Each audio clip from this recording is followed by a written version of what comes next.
معلومات ہیں کچھ خاص انبیاء کے واقعات، ایک نئی ہوگی کتاب۔ الحمدللہ رب العالمین والصلاة والسلام علی سید المرسلین، اما بعد فاعوذ باللہ من الشیطان الرجیم، بسم اللہ الرحمن الرحیم۔ الصلاة والسلام علیک یا رسول اللہ وعلی آلک واصحابک یا حبیب اللہ۔ الصلاة والسلام علیک یا نبی اللہ وعلی آلک واصحابک یا نور اللہ۔ فرمان مصطفیٰ صلی اللہ تعالی علیہ وسلم، تم اپنی مجلسوں کو مجھ پر درود پڑھ کے آراستہ کرو کہ بروز قیامت تمہارے لیے نور ہوگا۔ صلو علی الحبیب صلی اللہ تعالی علی محمد۔ پروگرام دیکھ رہے ہیں آپ، معلومات ہیں کچھ خاص۔ 4 سیگمنٹس ہیں ہمارے۔ نمبر 1 سیگمنٹ انبیاء کے واقعات۔ آج ہم ذکر سنیں گے حضرت زکریا علیہ السلام کا۔ آپ اللہ تعالیٰ کے برگزیدہ نبی حضرت یحییٰ علیہ السلام کے والد اور حضرت مریم رضی اللہ تعالیٰ عنہ کے خالو تھے۔ آپ نے حضرت مریم رضی اللہ تعالیٰ عنہ کی کفالت پرورش فرمائی۔ ان کے پاس بے موسمی پھلوں کی آمد دیکھ کر بارگاہ الہی میں اولاد کی دعا مانگی، جو قبول ہوئی، اور آپ کو حضرت یحییٰ علیہ السلام کی صورت میں عظیم فرزند عطا فرمائے گئے۔ آپ کا تفصیلی ذکر خیر قرآن پاک کی 3 صورتوں میں ہوا ہے۔ آپ کا مبارک نام زکریا ہے۔ اپنی محنت سے کما کر کھانا انبیاء کرام علیہ السلام کی پاکیزہ سیرت رہی، اسی لیے حضرت زکریا علیہ السلام بھی اپنے ہاتھ کی کمائی ہی سے کھاتے تھے۔ چنانچہ حضرت ابو ہریرہ رضی اللہ تعالیٰ عنہ سے روایت ہے، رسول اللہ صلی اللہ تعالیٰ علیہ وسلم نے ارشاد فرمایا، حضرت زکریا علیہ السلام لکڑی سے اشیاء بنانے کا کام کیا کرتے تھے۔ یہاں یہ بات قابل توجہ ہے کہ انبیاء کرام علیہ السلام میں سے کسی نبی نے اپنی نبوت کو ذریعہ معاش نہیں بنایا، بلکہ کائنات کے یہ معزز ترین حضرات مختلف پیشے اختیار کر کے اپنا گزر بسر کیا کرتے تھے۔ آپ علیہ السلام انتہائی پرہیزگار تھے۔ مروی ہے کہ آپ علیہ السلام اجرت پر کسی کی دیوار گارے سے بنا رہے تھے، اور اس کے بدلے میں وہ آپ کو ایک روٹی پیش کرتے، کیونکہ آپ صرف اپنے ہاتھ کی کمائی ہی سے کھانا تناول فرماتے تھے۔ ایک مرتبہ کھانے کے دوران کچھ لوگ آپ کی بارگاہ میں حاضر ہوئے، آپ نے ان کو دعوت نہ دی، یہاں تک کہ خود کھانا کھا کے فارغ ہو گئے۔ یہ دیکھ کر وہ لوگ بڑے حیران ہوئے کہ اتنے سخی اور زاہد، اور انہوں نے ہمیں اپنے ساتھ کھانے میں دعوت نہیں دی، اور یہ گمان کیا کہ اگر ہم پہل کرتے ہوئے خود کھانا مانگ لیتے تو اچھا رہتا۔ آپ نے اپنے اس طرز عمل کی حکمت بیان کرتے ہوئے فرمایا، دیکھو میں ایک قوم کے ہاں اجرت پر کام کرتا ہوں، مجھے ایک روٹی دیتے ہیں تاکہ میرے اندر کام کرنے کی طاقت پیدا ہو۔ اب اگر میں اپنے حصے کی روٹی تمہیں دے دیتا تو نہ وہ مجھے کفایت کرتی نہ تمہیں کفایت کرتی، اور میرے اندر کام کرنے کی طاقت کم ہو جاتی۔ اس واقعے سے نصیحت یہ ہے کہ جب اجرت پر کسی کا کام کریں تو اس کے تمام تر تقاضوں کو پورا کریں۔ آپ علیہ السلام کے فرزند حضرت یحییٰ علیہ السلام پر اللہ تعالیٰ کے خوف کا بہت غلبہ تھا، اور وہ گریہ وزاری کرتے رہتے تھے۔ دیگر انبیاء کی طرح آپ بھی نیکیوں میں جلدی کرنے والے اور اللہ تعالیٰ کو بڑی رغبت اور بڑے ڈر سے پکارنے والے تھے۔ اللہ تعالیٰ نے حضرت زکریا علیہ السلام پر بہت سے انعامات نازل فرمائے۔ حضرت حنہ رضی اللہ تعالیٰ عنہ نے ولادت کے بعد حضرت مریم رضی اللہ تعالیٰ عنہ کو ایک کپڑے میں لپیٹ کر بیت المقدس کے علماء کے سامنے پیش کر دیا کہ وہ انہیں اپنی کفالت میں لے لیں۔ ان علماء کو بہت معزز شمار کیا جاتا تھا۔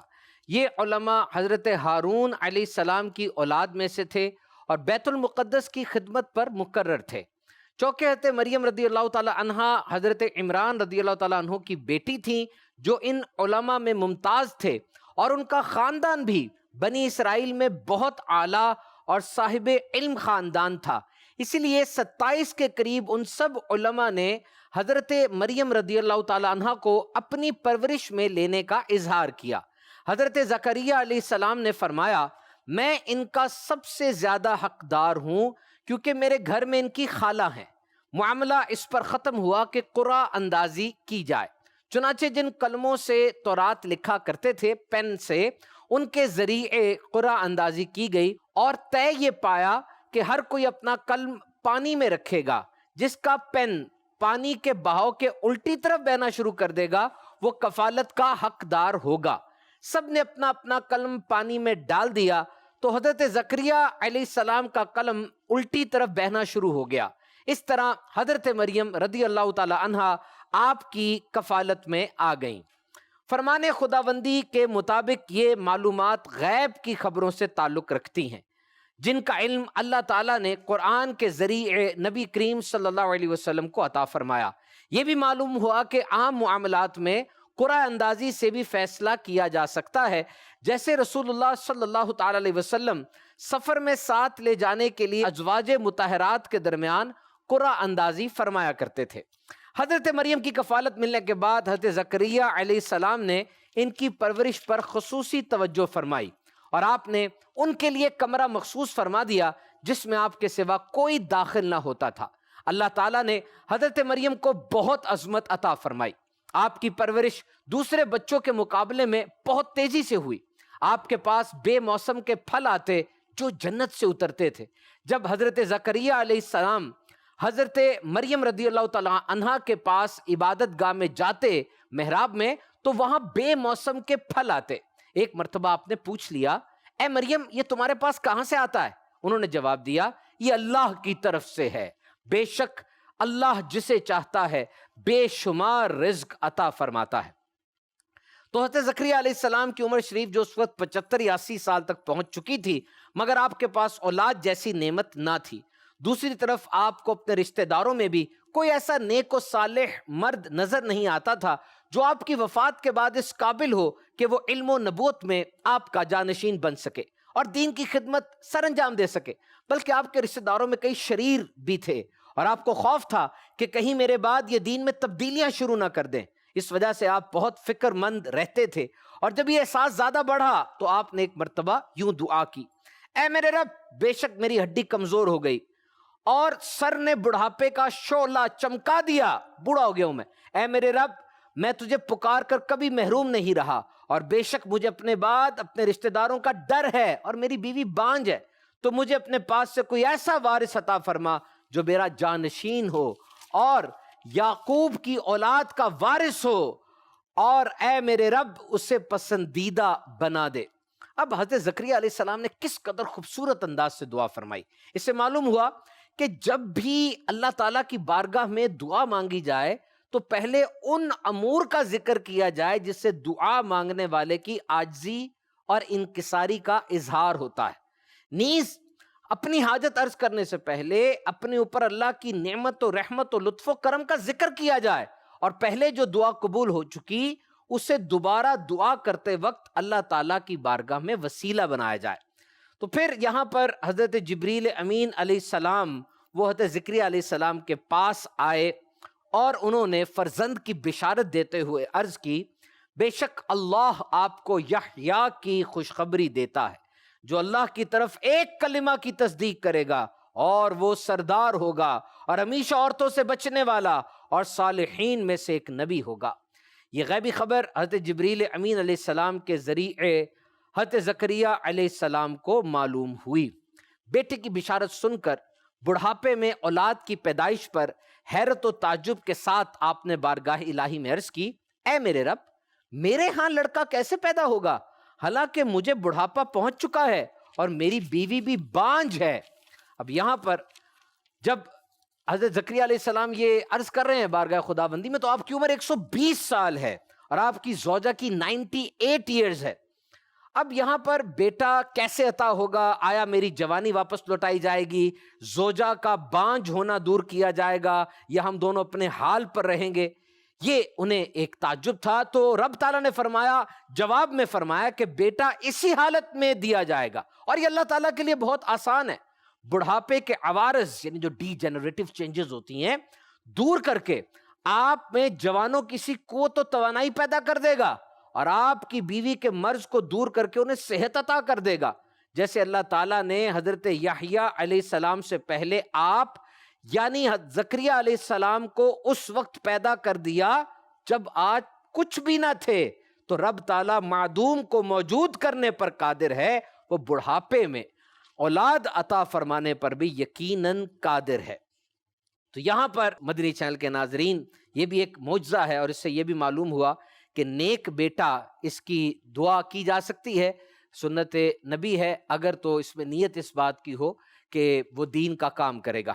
لیکن بیٹی کی ولادت پر بھی خوشی منانی چاہیے، کیونکہ بیٹی کی ولادت پر خوشی نہ منانا یہ کفار کا طریقہ ہے۔ تو نیک بیٹا ملنے پر رب کا شکر ادا کیا جائے، عقیقہ، صدقہ، خیرات، نوافل سب اسی کی نعمت کا شکریہ ہے۔ اس سے یہ بھی اشارہ لیا جا سکتا ہے کہ چونکہ ہمارے آقا رحمت للعالمین صلی اللہ علیہ وسلم کائنات کی سب سے عظیم ترین نعمت ہے، اسی لیے نعمت کا شکر نبی کریم صلی اللہ علیہ وسلم کی محبت، تعظیم، اطاعت، اتباع سنت، مطالعہ سیرت، اشاعت دین، ذکر خیر اور میلاد منانے کی صورت میں ہمیشہ ادا کرتے رہنا چاہیے۔ ہم نے سنا ذکر جی حضرت زکریہ علیہ السلام کا۔ آئیے بڑھتے ہیں نیکسٹ سیگمنٹ کی طرف، نام ہے health tips. And now monsoon is around the corner. Monsoon کا مہینہ آ رہا ہے، شدید بارشیں ہوں گی، خوب بادل گرجیں گے، برسیں گے اور حبس بھی ہو جائے گی۔ آئیے کچھ حفاظتی تدابیر مونسون کے حوالے سے سن لیتے ہیں۔ زیادہ سے زیادہ پانی پیجئے، پکا ہوا پانی، بوائلڈ واٹر۔ یاد رکھیے بچوں کے جسم کا 70% اور بڑوں کے جسم کا 60% پانی پر مشتمل ہے، اور بچوں میں خاص طور پہ اگر مونسون کے مہینے میں چونکہ ایسی چیزیں بچے کھا لیتے ہیں، موشن لگ جائیں، ڈائریا ہو جائے، تو بچوں میں پانی کی کمی نہ ہونے دیں۔ ابھی اس کو کس طرح ہم کور کریں گے؟ اگر بچے کو ڈائریا ہو جائیں، لوز موشن شروع ہو جائیں، تو فوراً اس کو ORS دیں۔ ہر موشن کے بعد ORS کتنا؟ اگر 1 کلو پر 10 ملی لیٹر، 1 کلو پر 10 ملی لیٹر، یعنی اگر بچہ 10 کلو کا ہے تو اس کو 100 ملی لیٹر ORS دیا جائے گا۔ اگر بچہ 25 کلو کا ہے تو اس کو 250 ملی لیٹر ORS دیا جائے گا۔ ORS بنانے میں یاد رکھیں زیادہ پانی میں ORS نہیں بنانا، بلکہ پورے 4 گلاس پانی میں ORS کا ایک ساشیٹ ڈالنا ہے۔ اور اگر بچہ پانی پیتا ہے اور الٹی کر دیتا ہے تو اب ظاہری بات ہے وہ پی کچھ نہیں رہا اور پانی جسم سے نکل بھی رہا ہے، تو فوراً ڈاکٹر کے پاس اس کو لے کر جائیں۔ اور اگر بچے میں کچھ علامات ایسی آ رہی ہیں، آنکھوں میں اس کی چمک ختم ہوتی چلی جا رہی ہے، جلد کا رنگ پیلا پڑتا چلا جا رہا ہے اور دبانے سے جلد واپس نہیں آ رہی، تو اس کا مطلب یہ ہے کہ بچہ اگر نڈھال ہو رہا ہے تو مطلب یہ کہ بچے میں پانی کی کمی ہو رہی ہے۔ فوراً آپ اس کو ڈاکٹر کے پاس لے کر جائیں۔ بارش میں بھیگنے سے بچیں، فل سلیو شرٹ پہنیں اور کوشش کیجئے کہ ساکس بھی ہوں، کیونکہ اس موسم میں مچھر بہت زیادہ ہوتے ہیں۔ باہر کے کھانے سے خاص طور پہ بچیں، کھانے سے پہلے ہاتھ دھوئیں، اور جب گھر میں داخل ہوں ہاتھ دھوئیں، اگر واش روم یوز کر کے آئیں ہاتھ دھوئیں، کھانا پکانے سے پہلے ہاتھ دھوئیں، کھانا پکاتے وقت کچا کھانا اور پکا کھانا قریب نہ رکھیں، اور بالخصوص جس بورڈ کے اوپر، کٹنگ بورڈ کے اوپر آپ سبزیاں کاٹتے ہیں اس پر گوشت نہ کاٹیں، گوشت کاٹنے کے لیے الگ رکھیں، سبزیاں کاٹنے کے لیے الگ رکھیں، کیونکہ دونوں کا الگ الگ ترکیب ہوتی ہے۔ گیلے بالوں اور گیلے کپڑوں کے ساتھ AC میں داخل نہ ہو، بجلی کے کھمبوں سے بچیں، اور ڈاکٹرز کے مطابق گرمیوں میں جو ہاسپٹل کی ایمرجنسیز میں رش بہت بڑھ جاتا ہے، اس کی ایک بڑی وجہ وہ یہی ہے کہ احتیاط نہیں کی جاتی اور خراب کھانے کھا لیے جاتے ہیں، جس کی وجہ سے ہیپاٹائٹس A، ہیپاٹائٹس E اور فوڈ پوائزننگ کے بہت سے کیسز رپورٹ ہوتے ہیں۔ امیر اہل سنت اپنے رسالے گرمی سے حفاظت کے مدنی پھول اس میں تحریر فرماتے ہیں کہ 2015 میں پاکستان سخت گرمی کی لپیٹ میں آیا۔ اس دوران رمضان بھی جلوہ گر ہوا، اور ایک اطلاع کے مطابق صرف کراچی میں 4800 اموات ہوئیں۔ پھر ایک دفعہ اس طرف آتے ہیں کہ شدید گرمی سے وہ افراد زیادہ متاثر ہوتے ہیں جن میں قوت مدافعت کم ہوتی ہے، پسینہ آنا بند ہو جاتا ہے یا پسینہ زیادہ نکل جاتا ہے، تھرموسٹیٹ ریگولیشن نہیں رہتی اور وہ لوگ گر جاتے ہیں، ہسپتال بھی لے جایا جاتا ہے لیکن اکثر اوقات ریوائیو نہیں کرتے۔ تو بچوں کو پانی پینے کی اتنی عادت نہیں ہوتی، بلا کر سمجھا کر انہیں پانی پلایا جائے۔ اور یاد رکھیے ایک اوور ہائیڈریشن بھی ہوتی ہے، زیادہ پانی پی لینا، بہت زیادہ پانی پی لینا، اس سے بھی اموات ہوتی ہیں۔ تو بہرحال یہ مختلف ہوتا ہے، کچھ لوگ محنت والا کام کرتے ہیں، مزدوری کرتے ہیں، سامان اٹھاتے ہیں، کچھ لوگ گرم مرطوب علاقوں میں رہتے ہیں۔ اب ظاہری بات ہے زیادہ کام کریں گے، گرمی میں رہیں گے، پسینہ آئے گا، زیادہ پانی نکلے گا، تو ان کی دن کی ضرورت صرف 8 گلاس پانی نہیں ہے، ان کی زیادہ ہے۔ عام طور پہ ایک بندہ AC میں رہتا ہے، اتنا زیادہ کام نہیں کرتا، اس کی ریکوائرمنٹ 8 گلاس ہوگی۔ مولا کائنات گرمیوں میں گرم کپڑے اور سردیوں میں ٹھنڈے کپڑے پہنتے تھے۔ کسی نے وجہ پوچھی تو فرمایا جب جناب رسالت مآب صلی اللہ علیہ وسلم نے میری آنکھوں میں اپنے منہ مبارک سے لعاب لگایا تو ساتھ میں دعا دی، اے اللہ علی سے گرمی اور سردی دور فرما دے، اس دن سے مجھے نہ گرمی لگتی ہے اور نہ ہی سردی۔ کیا ہی شان ہے مولا کائنات کی۔ آئیے بڑھتے ہیں اگلے سیگمنٹ کی طرف، نام ہے کتاب کا تعارف۔ سیگمنٹ ہے جی کتاب کا تعارف، اور یہ کتاب جو آج آپ کے لے کر آئے ہیں وہ ہے جنتی زیور. It's a very good book. پیشکش ہے اسلامک ریسرچ سینٹر کی، اور اس کے پہلے صفحے پر ہم نے دیکھا، یعنی پہلے صفحوں پر اس کی اشاعت کے بارے میں لکھا تھا، کس یعنی تعداد میں پبلش ہوئی ہے. تو یہ سامنے لکھا ہوا ہے کہ سارے کو ٹوٹل کیا جائے تو تقریباً یہ 60,000 پبلش ہو چکی ہے، اور مزید سلسلہ جاری ہے. تو عوام اور خواص میں اس کی مقبولیت کا یہ گلمس ہے، ایک عالم ہے، اور بہت ہی اہم ٹاپک پر یہ ہے. جو اس کا کور ایسنس ہے وہ بہت ہی اہم ہے. دیکھیں، صنف نازک یعنی خواتین کے حوالے سے اگر تاریخ انسانی کو دیکھا جائے تو بہت عرصے سے انہیں ظلم و ستم کا نشانہ بنایا جاتا رہا. خواتین، عورت بلا شبہ مرد کی طرح ایک ذی روح اور ذی شعور اس کو بنایا گیا ہے، لیکن اس کے ساتھ سلوک مٹی کی بے جان مورتیوں جیسا کیا جاتا تھا. کہیں اس کو سانپ سے زیادہ خطرناک کہا جا رہا ہے، کہیں جوئے پر داؤ میں لگایا جا رہا ہے، کہیں خاوند کے ساتھ جلنا پڑتا تھا، تو کہیں چوٹی کے فلسفی اس کے انسان ہونے کو مشکوک نگاہوں سے دیکھتے تھے، ملکیت کے اس کو حقوق نہ تھے. ازدواجی بندھن میں بندھنے سے پہلے یعنی شادی سے پہلے عورت سے رائے لینے کا کوئی تصور نہیں.